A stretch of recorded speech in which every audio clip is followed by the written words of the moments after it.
So we just slide it up, and now we got a nice little shadow, okay, that kind of follows along with what he's doing. Okay, pretty cool. If you blur it out slightly before you pull the key, it'll make for a much smoother edge. So already you kind of see the reflection of the window, right? By setting the glow on an adjustment layer, when we brighten it up, it'll cover over the tops of all the layers, which is a very, very cool effect that kind of makes it seem like the fire is coming around them. And we're going to change the transfer mode here to overlay. But I definitely want to try to give it more of a third dimension. Okay, so you're thinking to yourself, well, this looks pretty good, but I didn't pay good money for a tutorial to show me how to draw an outline of a muzzle fire. So I'm going to hit apply. Tracking data has applied itself.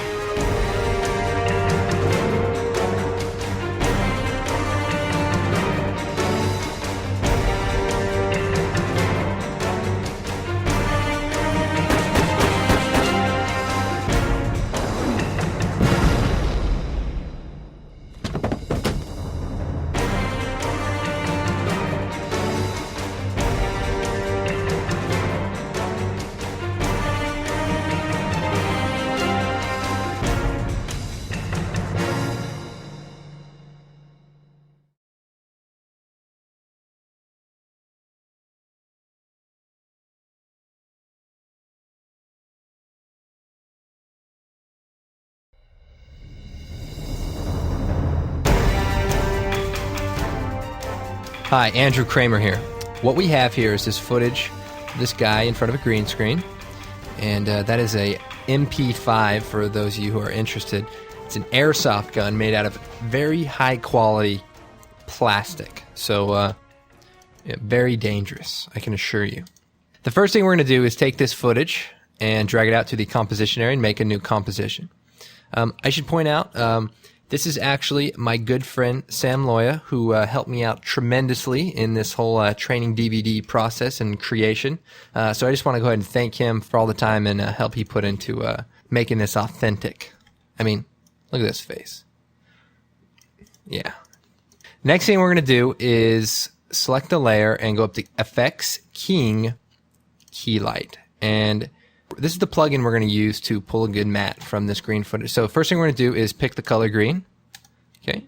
And if I toggle this transparency, you can see already things are starting to happen.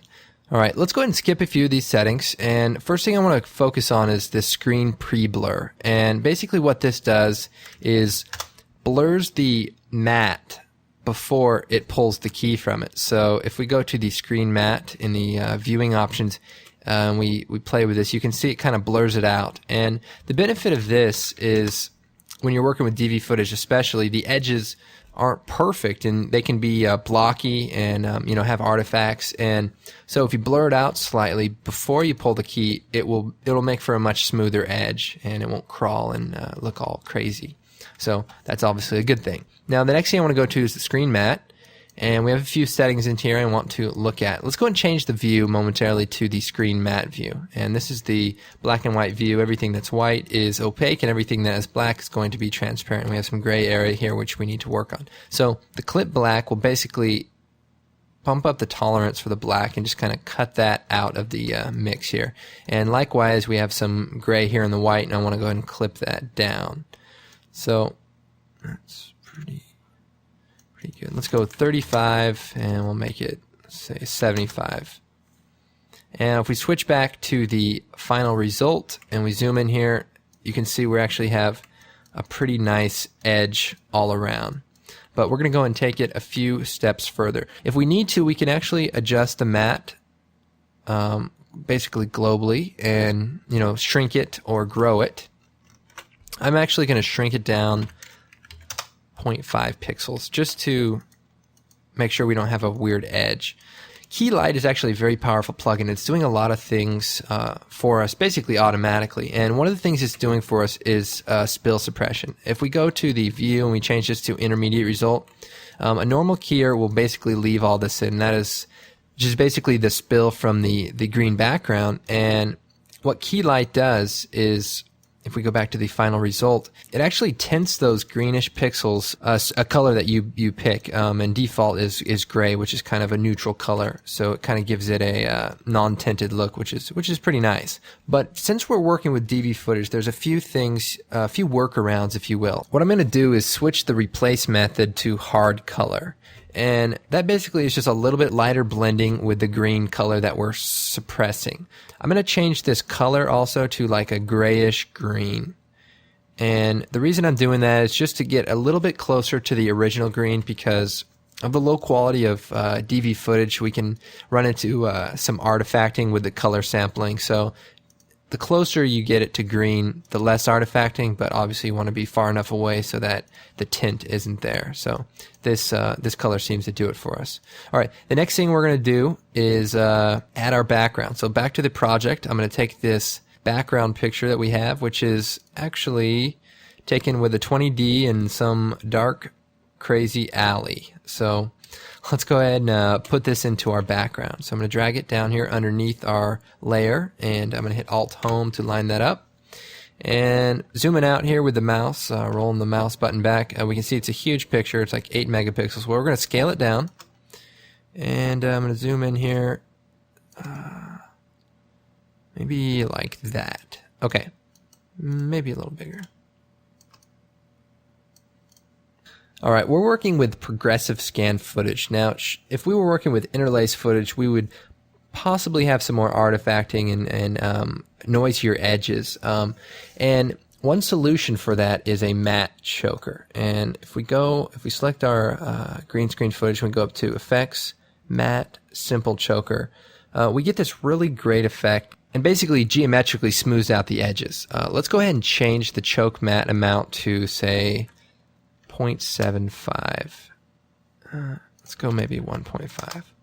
Okay, and you can see it kind of shrinks the edges just a little bit if I shut this on and off, but it cleans them up dramatically. Let's just do one even number. Okay, the next thing we need to do is try to match our foreground footage with the background. Basically, you can see our background is kind of greenish, and he is in a studio in front of a green screen. So we need to somewhat get these colors to get a little bit closer together. What I'm going to do is, with the SAM layer selected, I'm going to go to Effects, Color Correction, and down to Levels. And I'm going to analyze a few things here first. You'll notice in the shadows of our SAM layer is the shadows are black. You know, they're gray, maybe a little warm, but in our background layer, the shadows are greenish. So what we want to do is try to match that somewhat. So I'm going to go to the red channel, and I'm actually going to move the input black over just a little bit. And you can see that starts to tint it kind of a greenish in the shadow area. It's still not perfect, so we're going to go ahead and come over to the blue channel. And another thing we notice is the highlights in the background are very yellowish green. What we're going to do is we zoom in here to the edge here. We're going to change the blue output white. And if we just slide this over, you'll see that we kind of can start matching that color. Now we could overdo it a little bit, and say, okay, well, that's just foreground lighting, but we just want to get it to look, yeah, that looks pretty good. Oh, by the way, this is actually widescreen footage, so if we get a little space here, we can toggle the pixel aspect ratio and see what the actual composition is going to look like.